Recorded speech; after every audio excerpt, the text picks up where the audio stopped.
There are 2 billion people in the world that don't have access to regular supplies of energy. If we're going to give them the same quality of living that we enjoy in North America and Europe, they're going to need energy, and we need answers for that.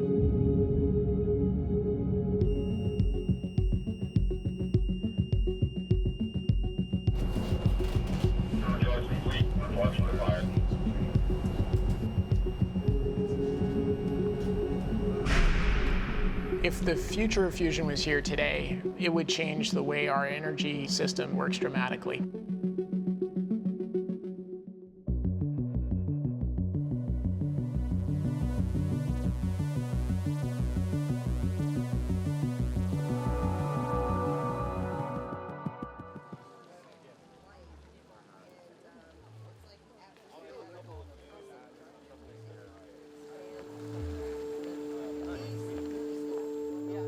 We've only had the fire department of New York come once, where we generated enough smoke to trip off the smoke detectors in the building and have the fire department actually arrive and sort of shoo us out while they ventilated the laboratory. I've been involved in fusion research since graduate school 43 years ago. Columbia University, we work in magnetic fusion, and we're part of the US DOE-funded national program in producing magnetically confined fusion energy. Fusion is the ultimate energy source in the universe. All the stars in the sky, the sun, all of those lighted objects are powered by fusion. The process is really simple. You just take two light isotopes, hydrogen usually, bring them together, they react with a nuclear reaction, and they produce 100 times more energy than it takes in order to produce the reaction in the first place. The research on fusion that we're doing today is leading to a future where we could replace coal-fired, oil-fired, gas-fired power plants that we use today with fusion power plants. Publicly funded fusion research and privately funded, which is using investor money, want to develop fusion. We have got to constantly look for ways to make this project move faster. Access 13.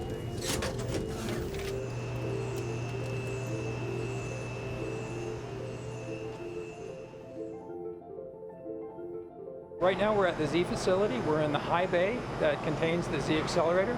Z is the largest pulse power accelerator on the planet. It's noisy, it smells like oil. This is not a clean room. This is really how to make stuff happen. So if you were standing here during a shot, it would be your last few moments on Earth. The government is funding most of this work because it's very expensive and requires very big facilities. The Z machine, or the Z Accelerator, first began life in 1985 as the Particle Beam Fusion Accelerator 2. In about 1996 or 97, there was an opportunity to change the configuration into a Z-pinch driver. The Z machine uses the magnetically driven approach. We have an energy storage section which consists of 36 large capacitor banks, and we're charging those capacitor banks up over about 3 minutes. We charge up the banks to about 20 megajoules of stored energy. Then we discharge all 36 of those Marks banks simultaneously. So we drive these targets from small spatial scales of order my thumbnail or smaller, and we compress them with large currents. And we also impose an externally applied magnetic field that we want to compress. So we're exploring what's called the magnetized target fusion approach. We store between 22 and 26 megajoules of energy, which is anywhere between 26 and 52 sticks of dynamite. We hear it and we feel it. When the machine fires, there's a lot of sound and the ground will roll. I just want you to stand with your feet about 2 feet apart, pointing at the center of the machine so you can feel the roll most effectively.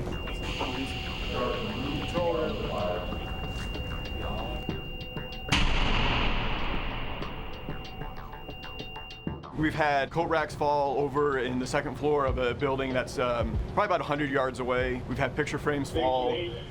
There's only one Z machine in the world. Everything else is pretty small compared to Z. This is what would happen on the machine just after the shot that we witnessed earlier today. And some of that energy appears as high voltages that then flash over on the surface of the water as they find their way back to ground.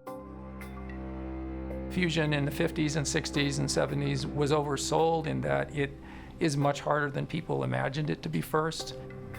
You're trying to study plasmas which only exist for a few nanoseconds. There are a lot of ways that that process can go wrong, and you have to figure out, okay, in that last nanosecond, what's going on? Is it the way we thought it was going to happen, or is something really not quite what we expected?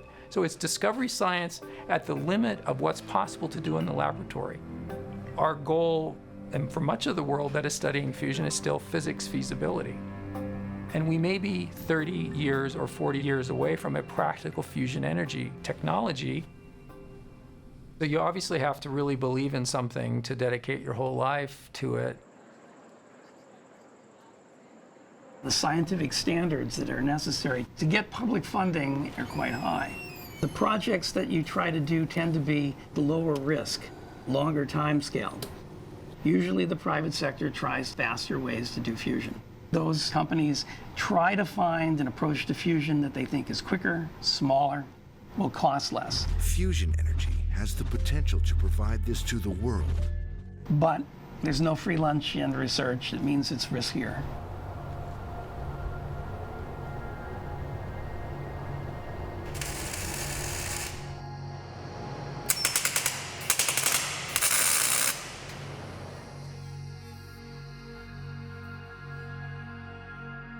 General Fusion's had a little north of $100 million invested to date in private capital. Fusion has been pursued a lot by governments for many decades because of the promise of the technology. What is new has been the advent of private companies. The science and R&D that's gone on in the public sector, combined with the pace of innovation we're seeing elsewhere in the economy, when you get new news about fusion, it naturally attracts that attention. So the machine behind me here is a prototype of the compression system that we want to build. So we form plasma and we compress. Now this is a smaller scale than what a power plant would be, so there's no putting plasma into this. This is the compression system, and it's a central tank about 1 meter across that we can fill with molten metal, and then around it are these 14 big pistons, these big drivers that will compress and collapse a cavity that's formed inside that liquid metal. In the formation process, we're already going to be 4 or 5 million degrees C. And the compression is going to heat it another 10, 20 times to 100, 150 million degrees C. The best way to think about how hot that is to look up in the sky and look at the sun.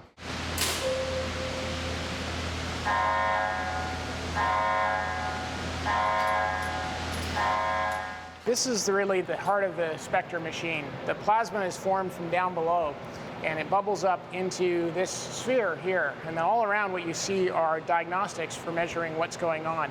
So there's large laser systems, and then you see lots of optics here. And those lasers are used to measure things like the temperature of the plasma at different points, or the strength of the magnetic field, or the density of the plasma. It can be very challenging to work on fusion. It works great at the scale of the sun to create the conditions for fusion, but we can't do that here on Earth. We're not even close to being as big. We have to throw a lot of energy at this fuel to get it to 100 million degrees, and then we've got to hold it there long enough to react enough to produce more energy out than we put in.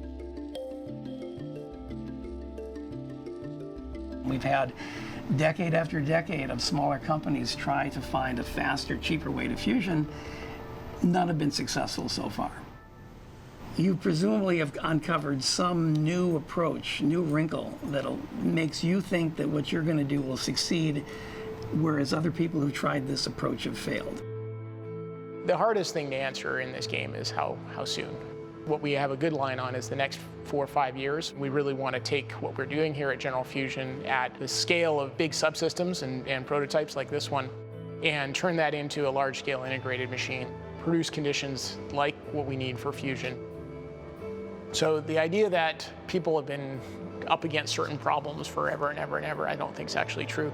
We've, as a field, and a lot of this goes to really good hard work in the national labs and the public domain, have overcome problems, found solutions, learned more about the science, and made progress step by step by step. Scientific break-even is getting as much energy out of the system in terms of fusion neutrons as the energy you put into the hot plasma. That's the first hurdle of many.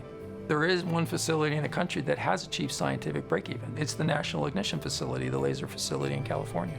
It's a tremendous accomplishment.